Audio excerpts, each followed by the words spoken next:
మా అక్కగారైన sister Mary gold గారు దేవుని వాక్యం అందించబోతూ ఉన్నారు. వీరు 3 సంవత్సరాలు ఉపవాసం ఉండి ప్రార్థన చేయడం ద్వారా పరిశుద్ధాత్మతో నింపబడిన వారై ఆత్మ సంబంధమైన వరములు కలిగి ప్రభువుతో మాట్లాడుతూ దర్శనాల ద్వారా కళల ద్వారా ప్రభు సన్నిధిలో గడుపుతూ అనేక మందిని ఆత్మీయంగా సిద్ధపరుస్తూ బలపరుస్తూ ఉన్నారు.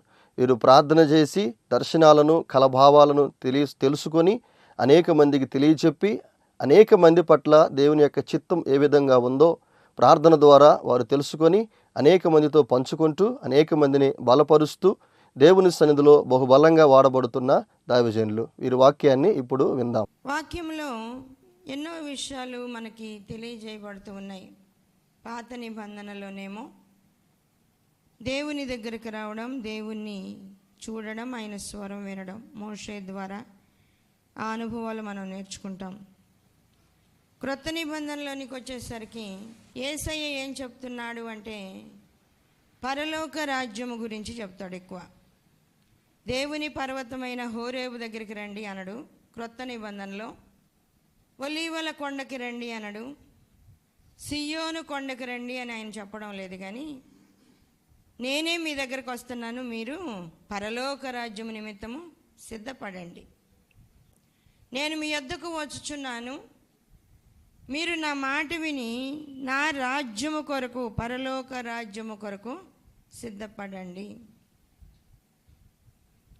ఎన్నో విషయాలు వాక్యంలో నుండి వింటాం. యేసయ్య ఈ లోకంలోనికి వచ్చినప్పుడు ఆయన ఏమని మాట్లాడుతున్నాడు అంటే, నేను ఎక్కడి నుంచి వచ్చానో అక్కడ విషయాలు మీకు చెప్తాను అన్నాడు. నేను ఎక్కడి నుండి వచ్చాను? నిజంగా చాలామంది లోకస్తులుగా ఉంటారు. మారు మనసు పొందినా కూడా, మారు మనసు పొందినా లోకం అంటే ఇష్టం, మారు మనసు పొందిన లోక సంబంధమైన ముచ్చట్లు అంటే ఇష్టం.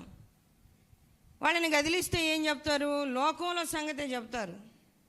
నాలాంటి వాళ్ళని కదిలిస్తే లోకంలో నుంచి తెచ్చి ముచ్చట చెప్పినా దాన్ని దేవుని వైపు తిప్పడం వచ్చు నాకు. దేవుని వైపు తిప్పి మాట్లాడడం, దేవుని వైపు, ఈ సందర్భము దేవుని వైపు నుంచి ఎలా ఉంది అనేది నేను ఎరిగి ఉన్నాను కాబట్టి, అదే నాకు తెలుసు కాబట్టి అదే నేను చెప్తాను. దేవునికి లోకము తెలుసు, పరలోకం తెలుసు. పరలోకంలో ఏముందో తెలుసు, భూలోకంలో ఏముందో కూడా ఆయనకు తెలుసు. అందుకే ఆయన భూమి మీద ఉన్న విషయాలన్నీ ఆల్రెడీ మనుషులకు తెలిసిపోయినాయి కాబట్టి నేను పరలోక సంబంధమైన విషయాలు చెప్దాం అనుకున్నాడు. ఆయన తెలియదు కదా, తెలియని విషయాలు చెప్పాలి. తెలియని విషయాలు చెప్తే చాలామంది తెలుసుకుంటారు. తెలుసుకున్న తర్వాత ఆ వాక్యానుసారంగా దేవుని మాటల ప్రకారంగా తెలుసుకున్న వాళ్ళు ప్రయత్నం చేస్తారు. ఎందుకు? ఇదేదో ప్రత్యేకమైంది పరలోక రాజ్యం అంట. పరలోక రాజ్యానికి మనం వెళ్ళాలి అంటే ఆత్మ సంబంధులుగా మారాలి కదా. మారడానికి ఏం చేయాలి? ఆత్మ సంబంధంగా మారడానికి ఏం చేయాలి?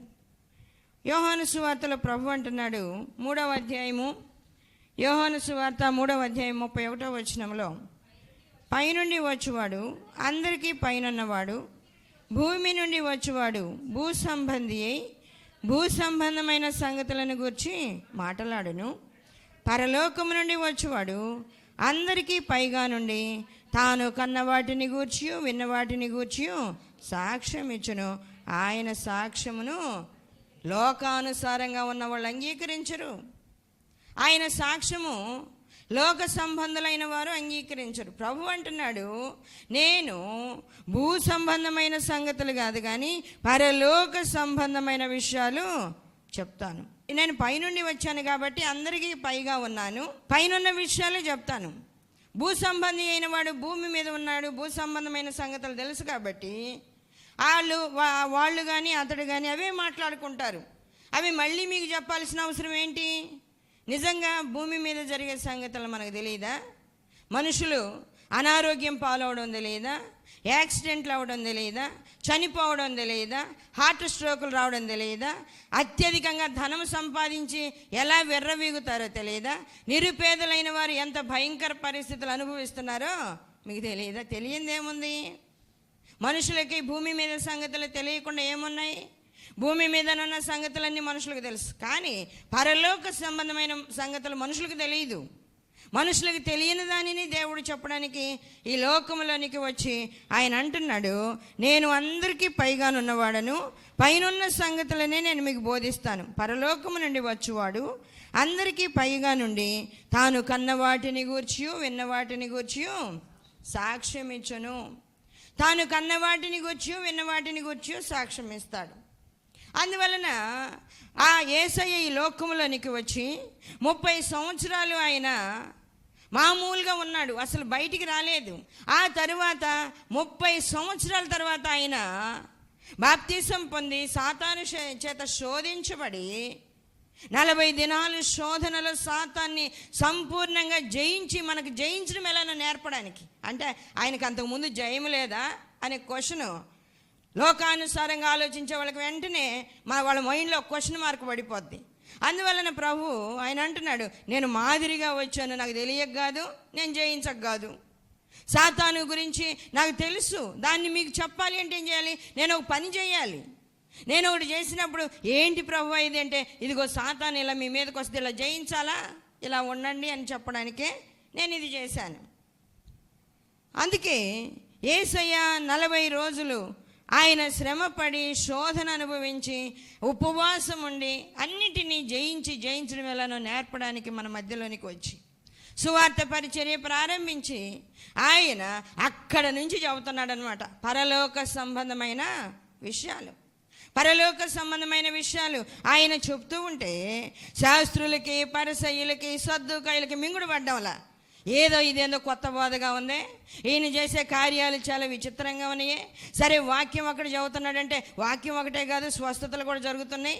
కుంటివారు నడుచుచున్నారు, గుడ్డివారు చూపు పొందుచున్నారు, పాపాలు కూడా క్షమించబడుతున్నాయి. అమ్మో ఇదేందో చాలా వింతగా విచిత్రంగా ఉందని ఆయనను వెంబడించడం మానుకోల వాళ్ళు. నిజంగా హృదయాల్లోనేమో మార్పు లేదు, కానీ ఆయనలో ఏడన్నా తప్పు దొరుకుద్దేమో చూద్దాం. ఆయనలో తప్పులు పట్టాలని ఆయనను వెంబడిస్తూ తిరుగుతూ ఉన్నారు. నిజంగా యేసయ్య సువార్తలోనికి వచ్చిన సువార్త ప్రకటించడం ప్రారంభించిన తర్వాత దేవుని రాజ్యము సమీపించింది, మారు మనసు పొందుడి అని చెప్పడం ప్రారంభించిన రోజు నుంచే ఆ శాస్త్రులకి పరిసయ్యులకి సద్దుకాయలకి నిద్ర పట్టడంలా, పడుకున్నదే ఆలోచన, లేచినదే ఆలోచన, భోజనం చేస్తున్నదే ఆలోచన. అసలు ఈయన ఏంటి, ఈయన విధానం ఏంటి, ఈయన ఎందుకు వచ్చాడు, ఈయన చెప్పే విషయాలు కొత్తయి, అలాగని కొట్టివేయడానికి వీల్లేదు. ఏం చేయాలో అర్థం కాని పరిస్థితి. ఆ సమయంలోనే ఒక ఆయన కూడా విన్నాడు. వాక్య భాగంలో మనం చూస్తే నికోదేమనే వ్యక్తి, యోహాను సువార్త 3వ అధ్యాయము 1వ వచనం నుండి మనం చూస్తే, యూదుల అధికారి అయిన నికోదేమను పరిసయ్యుడు ఒకడు ఉండెను. అతడు రాత్రి యందు ఆయన యొద్దకు వచ్చి, బోధకుడా, నీవు దేవుని యొద్ద నుండి వచ్చిన బోధకుడు అని మేము ఎరుగుదము. దేవుడు అతనికి తోడై ఉంటేనే గాని నీవు చేయుచున్న సూచక్రియలను ఎవడనూ చేయలేడని ఆయనతో చెప్పాను. నికోదేమనే పరిసయ్యుడు ఒకడు రాత్రి కాలంలో యేసయ్య దగ్గరకు వచ్చాడంట. పగలు రావడానికి ధైర్యం చాలట్లా. నువ్వు యూదులకు బోధకుడు అయ్యుండి, యూదులకు అధికారి అయ్యుండి, నువ్వేందయ్యా ఆయన దగ్గరికి పోయి మోకరించేది? మేము యెరూషలేమునకు వెళ్ళినప్పుడు అక్కడ ఒక దైవజనుడు ఉన్నాడు. దైవజనుని దగ్గరికి వెళ్ళి, యేసుబాబు తలంచి నాకు ప్రార్థన చేయి, ప్రే ఫర్ మీ అంటే, ఆయనకు కొంచెం ఇంగ్లీష్ వచ్చు, వాళ్ళకి హీబ్రూ వాళ్ళకి అనర్గళంగా మాట్లాడతారు. ఆ చిన్న చిన్న ఇంగ్లీష్ పదాలు కూడా వాళ్ళు నేర్చుకున్నారు. మనకి తెలుగు ఎలా వచ్చో వాళ్ళకి హీబ్రూ అలా వచ్చు. మనకి అందరికీ ఇంగ్లీష్ అంత బాగా రాదు కదా, అలాగే కొంచెం ఇంగ్లీష్ వాళ్ళకి వచ్చు. నా కోసం ప్రేయర్ చేయని తలంచగానే ఆయన ప్రార్థన చేస్తూ ఉంటే మమ్మల్ని తీసుకుని వెళ్ళిన ఆ గైడ్, ఇండియా నుంచి వచ్చిన ఆయన అంటున్నాడు, నువ్వు పాస్టర్ అయ్యుండి ఆయన దగ్గర తలంచడం ఏంది, ఆయన దగ్గరికి పోయి నువ్వు ప్రార్థన చేయించుకోవడం ఏంటి అంటే, నిజంగా యూదులకు అధికారి అయ్యుండి, యూదులకు బోధకుడు అయ్యండి, ఆయన కాడికి పోవటం ఏంటి? ఏంది నీ పద్ధతి? నాకు అర్థం కాలేదు. ఏంటి నీ విధానము? ఆయన దగ్గరికి పోయి తలంచి ప్రార్థన చేయించుకోవాలా? ఆయన దగ్గరికి వెళ్ళి మాట్లాడాలి? నీకు తెలియదా? ఆ గ్రంథాలలో చదివితే నీకు అర్థం కావడం లేదా? అందుకే ఈ మాటలన్నీ నేను పడ్డం ఎందుకని, నికోదేమనే ఆ వ్యక్తి, ఆ అధికారి అయిన నికోదేమో పరిసయ్యుడు, ఆయన రాత్రి వేళ యేసయ్య దగ్గరికి వచ్చాడు. రాత్రి వేళలో యేసయ్య దగ్గరికి వచ్చాడు. వాక్య భాగంలో మనం చూస్తూ ఉన్నాం. 2వ వచనము, అతడు రాత్రి యందు ఆయన యొద్దకు వచ్చి, బోధకుడా, నీవు దేవుని యొద్ద నుండి వచ్చిన బోధకుడు అని మేము ఎరుగుదుము. దేవుడు అతనికి తోడై ఉంటేనే కానీ నీవు చేయుచున్న సూచక్రియలు ఎవడను చేయలేడని ఆయనతో చెప్పాను. ప్రభువు దగ్గరికి వెళ్ళి ఆయన నికోదేమంటూ ఉన్నాడు, నీవు దేవుని యొద్ద నుండి వచ్చిన బోధకుడు అని మేము ఎరిగాం. అర్థమైంది మాకు. నీవు చేయుచున్న కార్యాలు సామాన్యమైనవి కాదు. అవి చెయ్యాలి అంటే దేవుడు తోడై ఉంటేనే చేయగలరు. దేవుడు తోడుగా ఉండకపోతే చేయడం సాధ్యం కాదు అనగానే ప్రభు అంటున్నాడు, అందుకు యేసు అతనితో, నువ్వు కూడా అలా ఉండాలనుకుంటున్నావా? నీకు కూడా ఇలాంటి అనుభవం కావాలనుకుంటున్నావా? నీవు కూడా పరలోకాన్ని చూడాలనుకుంటున్నావా? నీవు కూడా నాతో ఉండాలి అనుకుంటున్నావా? దేవుని యొద్ద నుండి వచ్చిన ఆ వ్యక్తి అయితేనే ఏ కార్యాలు చేస్తాడో ఆ కార్యాలు నువ్వు కూడా చేయాలనుకుంటున్నావా? సరేరా, ఒకడు క్రొత్తగా జన్మించితేనే వాక్య భాగంలో 3వ వచనంలో మనం చూస్తే, అందుకు యేసు అతనితో, ఒకడు క్రొత్తగా జన్మించితేనే గాని అతడు దేవుని రాజ్యమును చూడలేడని నీతో నిశ్చయముగా చెప్పుచున్నాను. ప్రభు అంటూ ఉన్నాడు, ఒకడు క్రొత్తగా జన్మించితేనే గాని దేవుని రాజ్యమును చూడలేడు. మారు మనసు పొందడానికి ముందు మనకేం కావాలి? ఆ రాజ్యం ఎలా ఉందో తెలియాలి. ఆ రాజ్యాన్ని మనం చూడాలి. అలా చూచినప్పుడే దానిలోనికి వెళ్ళాలి అనే ఆసక్తి కలుగుతుంది. చూడకుండా ఎవరైనా ఏది ఆశించలేరు. ఒక పదవిని చూస్తే దాని మీద ఆశ కలుగుతుంది. బంగారాన్ని చూస్తే దాని మీద ఆశ కలుగుతుంది. ఆ వెండిని కానీ వస్త్రాలను కానీ చూస్తే ఆశ కలుగుద్ది. చూడకపోతే దాన్ని ఎలా సంపాదించగలం? ఆశ లేని వ్యక్తి దానిలో ప్రవేశించడం సాధ్యం కాదు. ఆశ ఉంటే దానిని సంపాదించడం వీలవుతుంది. లోక సంబంధమైన లోకాశలు అయితే మామూలుగా తీర్చుకోవచ్చు, కానీ పరలోక సంబంధమైన ఆశలు తీర్చుకోవడానికి మామూలు ప్రార్థన సరిపోదు. పరలోక సంబంధమైన ఆశలు తీర్చుకోవడానికి ప్రభువు ముందంటూ ఉన్నాడు, ఒకడు క్రొత్తగా జన్మించితేనే గాని దేవుని రాజ్యమును చూడలేడు. ముందు చూడాలి. నికోదేమో దేవుని రాజ్యం ఎలా ఉంటుందో చూడాలి. దేవుని సన్నిధి ఎలా ఉంటుందో చూడాలి. దేవుడు అతనికి తోడై ఉంటే ఏ కార్యాలు చేస్తాడో చూడాలి నువ్వు. అప్పుడు నికోదేము మళ్ళీ ఇంకో మాట అంటాడు. ఆ తర్వాత ప్రభు అంటున్నాడు 5వ వచనంలో, యేసు ఇట్లనెను, ఒకడు నీటి మూలముగాను ఆత్మ మూలముగాను జన్మించితేనే గాని దేవుని రాజ్యములో ప్రవేశించలేడని నీతో నిశ్చయముగా చెప్పుచున్నాను. ఒకడు క్రొత్తగా జన్మించితేనే దేవుని రాజ్యాన్ని చూడగలడు.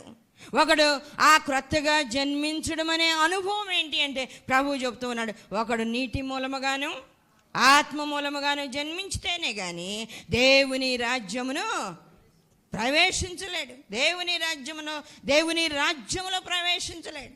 మనము ముందు చూడాలి, ఆ తరువాత దేవుని రాజ్యంలో ప్రవేశించడానికి ప్రయాసపడాలి. సామాన్యంగా వచ్చేది కాదు అది. దేవుని రాజ్యంలో ప్రవేశించడం అనేది సామాన్యమైన విషయం కాదు. దేవుని రాజ్యంలో ప్రవేశించడం అనేది ఎంతో ఉన్నతమైన అనుభవం. అది ఇరుకు ద్వారమున ప్రవేశించ అనేకులు పోరాడుదురు కానీ అది వారి వలన కాదన్నాడు ప్రభు. చాలా మంది ప్రవేశించడానికి పోరాడతారు కానీ అది వారి వలన కాదు.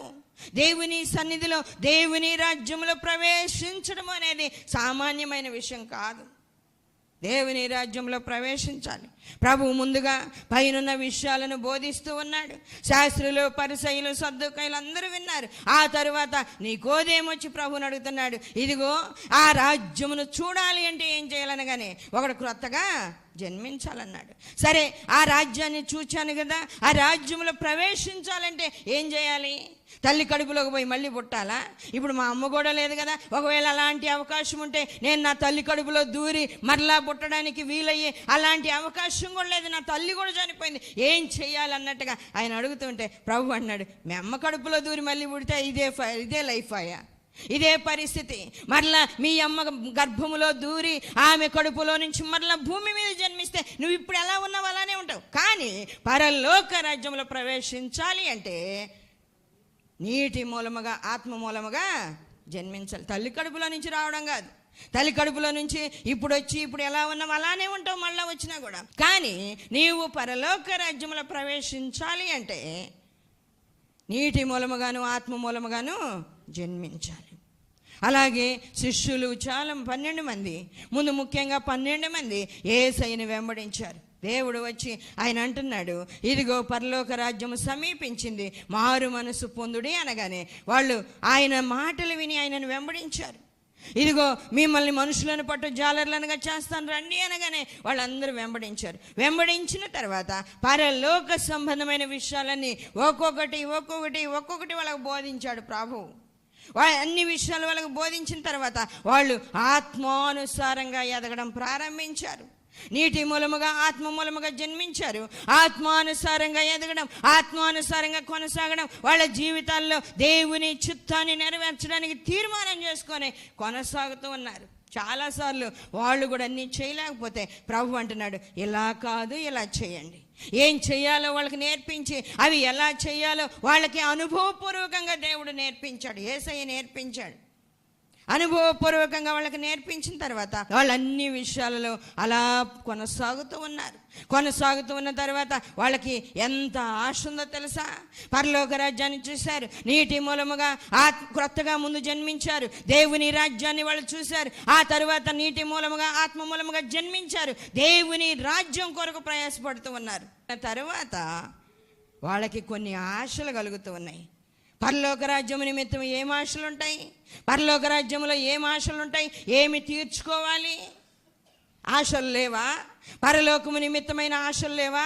పరలోకము నిమిత్తం సంపాదించాల్సినవి లేవా? వాళ్ళకు ఒక్కొక్క ఆశ కలుగుతూ ఉంది.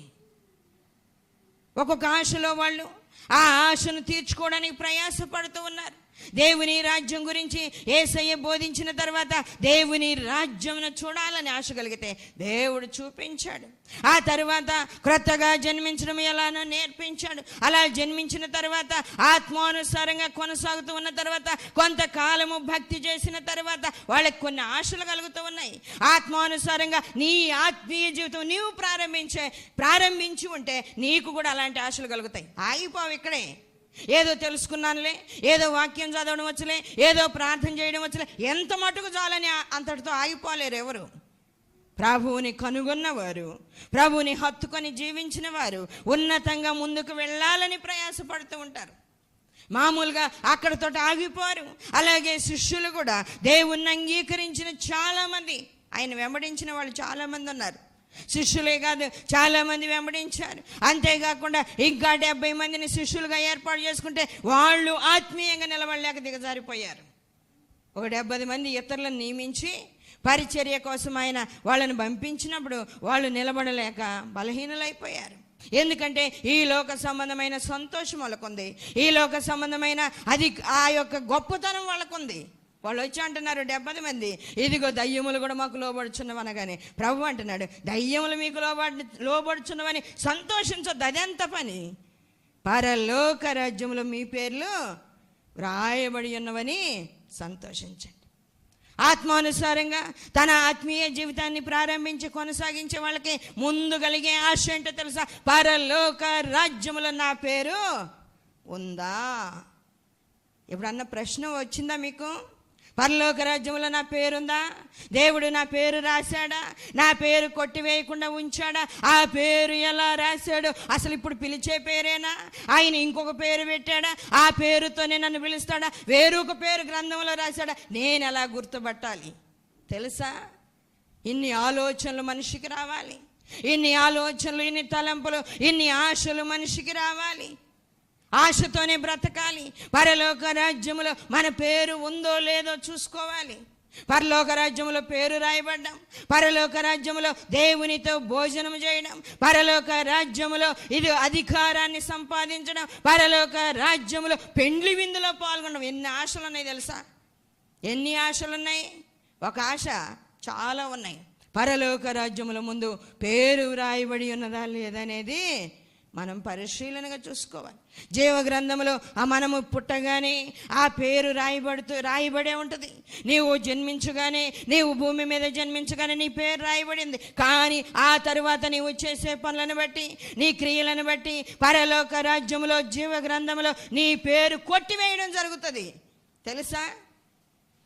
జీవ గ్రంథంలో ఎవని పేరైనను వ్రాయబడినట్టు కనబడని ఎడల వాడు నిత్య అగ్నిలోనికి వెళ్ళాల్సిందే. నిత్య అగ్నిలోనికి వెళ్ళాల్సిందే. ఆ గ్రంథంలో ఒకవైపున వ్రాసి ఉన్న దాన్ని బట్టి, మనుషుల యొక్క క్రియలను బట్టి, వాళ్ళ చెడు స్వభావాన్ని బట్టి దేవుడు కొట్టేపిస్తూ ఉంటాడు. ఆ పేరు కొట్టేస్తే నీ పేరు ఎట్ట కనబడుతుంది? పేరు కొట్టివేయబడితే కనబడదు. అందువలన ఆ పేరు ఉందో లేదు అనేది ముందు మనం పరిశీలనగా చూసుకోవాలి. పేరు వ్రాయబడినట్టు కనబడాలి మనకి. శిష్యులు దేవుణ్ణి, యేసయ్యని వెంబడించిన వాళ్ళందరికీ కూడా పరలోక రాజ్యంలో ఉన్నతంగా ఉండాలని, పరలోక రాజ్యంలో పేరు కలిగి ఉండాలని ఆశ కలుగుతోంది. శిష్యులకి ఇక బయట ఆశలు లేవు. వాళ్ళన్నిటినీ వదిలేశారు, కుటుంబాన్ని వదిలేశారు, దేవుణ్ణి వెంబడించడమే ధ్యేయంగా పెట్టుకొని యేసయ్య దగ్గరికి వచ్చారు. అంటే కుటుంబాలకు వెళ్ళడం లేదా అంటే వెళ్తున్నారు. వాళ్ళు కుటుంబాలు కలిగి ఉన్నారు, కుటుంబాలకు వెళ్తూ ఉన్నారు. కానీ అన్నిటికంటే దేవుణ్ణి ఎక్కువగా ప్రేమించేవాళ్ళుగా ఉన్నారు. దేవుణ్ణి ఎక్కువగా ప్రేమించేవాళ్ళుగా, దేవుణ్ణి హత్తుకొని జీవించేవాళ్ళుగా ఉన్నారు. అందువలన అన్ని పరలోక సంబంధమైన ఆశలే. నిజంగా దేవునిలో పరిపూర్ణంగా ఉండే వాళ్ళకి వచ్చే ఆశ ఏంటంటే, ఈ లోకంలో ఎంతకాలం బ్రతుకుతాం, ఈ లోకాన్ని విడిచిపెట్టగానే మనము వెళ్ళవలసిన ప్లేస్ ఎలా ఉంది మన కోసం తెలుసా? అలాంటి ఆశతోనే ఉంటారు మనుషులు. దేవుణ్ణి అంగీకరించిన దేవుని బిడ్డలు, దేవుణ్ణి హత్తుకొని జీవించే దేవుని బిడ్డలు, దేవుణ్ణి అత్యధికంగా ప్రేమించే దేవుని బిడ్డలకు ఉండే ఆశ లాంటిదే. పరలోక రాజ్యంలో ఏముంది, నేను వెళ్ళే ప్లేస్ ఎలా ఉంటుంది, దేవుడు నన్ను ఎక్కడ కూర్చోబెడతాడు, ఆయన నాకేమిస్తాడు, నా పేరు ఎక్కడ ఉంది, ఇలాంటి ఆశతో దేవుని కొరకు ఎదురు చూడాలి.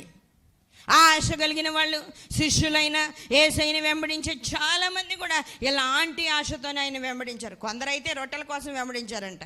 ఆయన వెనకాల తిరిగితే అన్నం గడిచిపోయిద్ది, ఇంట్లో అయితే సంపాదించాలి, కష్టపడాలి, పిండి సంపాదించాలి, రొట్టె కాల్చాలి, తినాలి. ఆయన వెంబడిపోతే భోజనం బాగా దొరుకుద్దంట.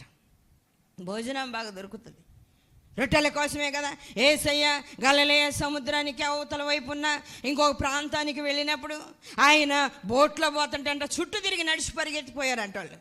యేసయ్య వాళ్ళని చూసి, మీరు రొట్టెలు భుజించటం వలననే కదా నన్ను వెంబడించింది, ఆహారం కోసమేగా, ఆత్మ సంబంధమైన వాటి కోసం కాదుగా, అది నాకు తెలుసు కదా, మీరు దీనికోసమే వచ్చిందంటే ఇంకేం మాట్లాడలేకపోతూ ఉన్నారు. మాట్లాడడం సాధ్యం కాడలేదు.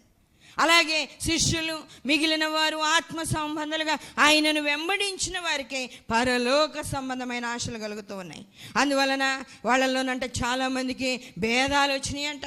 వాక్య భాగంలో మనం చూస్తూ ఉంటే మత్తయి సువార్త 18వ అధ్యాయంలో ఏమని వ్రాయబడింది అంటే, వాక్య భాగంలో ప్రభువు చెప్తూ ఉన్నాడు, పరలోక రాజ్యములో ఎవడు గొప్పవాడు.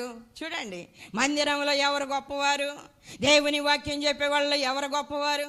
మనుషుల ఆలోచనలు అయ్యే కదా. టీవీలో ఎంతమంది వాక్యం వస్తుంది, వాళ్ళలో ఎవరు గొప్పవాళ్ళు, ఎవరు ఎంత ఉన్నతమైన ఆశీర్వాదాలు మనకి ఇవ్వగలరు, ఎవరు మనల్ని స్వస్థపరచగలరు, ఎవరు మనకి సహాయం చేయగలరు. ఏ ఆలోచనలు. శిష్యులకు కూడా ఆలోచనలు వచ్చినాయి. భూ సంబంధమైన ఆశలు, గొప్పతనాలు ఎలా ఉంటే పరలోక రాజ్యం నిమిత్తం కూడా వాళ్ళు ఆలోచన చేస్తూ ఉన్నారు. 18వ అధ్యాయము 1వ వచనం నుండి మనం చూస్తే, ఆ కాలమున శిష్యులు యేసునద్దకు వచ్చి పరలోక రాజ్యములో ఎవడు గొప్పవాడని అడగగా, ఆయన యొక్క చిన్న బిడ్డను తన యొద్దకు పిలిచి వారి మధ్యను నిలవబెట్టి ఇట్లనెను, మీరు మార్పు నొంది బిడ్డల వంటి వారైతేనే గాని పరలోక రాజ్యములో ప్రవేశింపరని మీతో నిశ్చయముగా చెప్పుచున్నాను.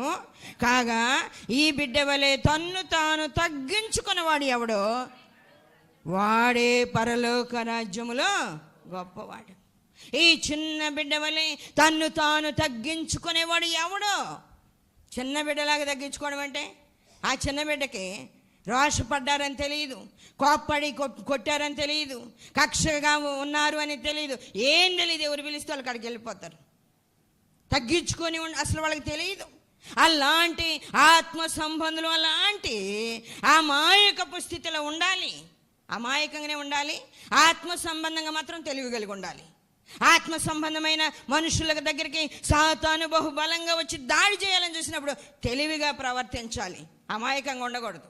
పరలోక రాజ్యంలో ప్రవేశించాలంటే మాత్రం అమాయకంగా, చిన్న బిడ్డల్లాగా, తగ్గించుకున్న వాళ్ళలాగా, తెలియని వారిగానే ఉండాలి.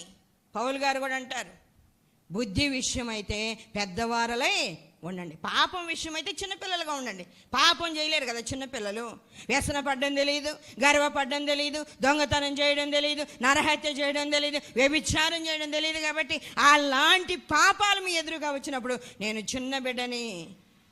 ప్రభు చాలా విషయాలు చెప్తూ ఉన్నాడు. అబ్రహాము భార్య అయిన శారాని ఆ రాజు తీసుకుని వెళ్ళినప్పుడు ప్రభు అంటూ ఉన్నాడు, ఆమె విషయంలో నీవు చచ్చిన వాడవు సుమా. చిన్న బిడ్డగానన్నా ఉండాలి, చచ్చిన స్థితిలోనన్నా ఉండాలి. పాపం విషయంలో పెద్దవాళ్ళలాగా, తెలిసిన వాళ్ళలాగా ఒకలాంటి ఆ గొప్పతనంతో ప్రవర్తించకూడదు. దేవుని సన్నిధిలో మనము గ్రహించుకోవాలి. పాపం విషయంలో మనము చిన్నపిల్లల్లాగా, బుద్ధి విషయంలో, జయించాల్సిన విషయాల్లో పెద్దవారులాగా హోందాగా వ్యవహరించాలి. చేయండి, అందరూ ప్రార్థన చేయండి. అవును ప్రభువా, నన్ను క్షమించు, నన్ను దర్శించు, ఆత్మతో నన్ను నింపు. నువ్వు ఇచ్చిన ప్రేమతో నాకు ఇచ్చిన అనుభవాన్ని నేను నిర్లక్ష్యం చేశాను ప్రభువా, నన్ను క్షమించు. ఆ రోజు నేను నీ ఎదుట బాగున్నాను. ఇదిగో రోజులు గడిచే కొలది నా ప్రార్థన తగ్గిపోయింది, నేను బలహీనం అయిపోయాను, నాలో విసుగుదల వచ్చింది, నాలో నెమ్మది లేదు. ఇదిగో నాయన ప్రాచీన స్వభావం ఒక్కొక్కటిగా నా హృదయంలో చేరింది ప్రభువా. ఇలా ఉంటే మీరు చివరిగా పరీక్షిస్తే నేను నీ రాజ్యానికి చేరలేనయ్యా, నన్ను క్షమించు ప్రభు అని ప్రార్థన చేయండి. దయగలిగిన దేవా, సర్వాధికారి అయిన తండ్రి, మీకే వందనాలు, స్తుతులు, స్తోత్రాలు ప్రభువా. మీ బిడ్డలను మీరు ఎంతగానో ప్రేమించి నాయన మంచి అనుభవాలు మీరు ఇచ్చారు, మీకు స్తోత్రాలు. గొప్ప దేవుడవు, పరిశుద్ధుడవు, మహోన్నతుడవు, జీవాధిపతి అయిన దేవుడవు ప్రభువా, స్తోత్రాలయ్యా. నిజంగా మీ బిడ్డల గురించి మీరు ఆలోచించినట్లుగా ఎవరు ఆలోచించగలరు ప్రభువా?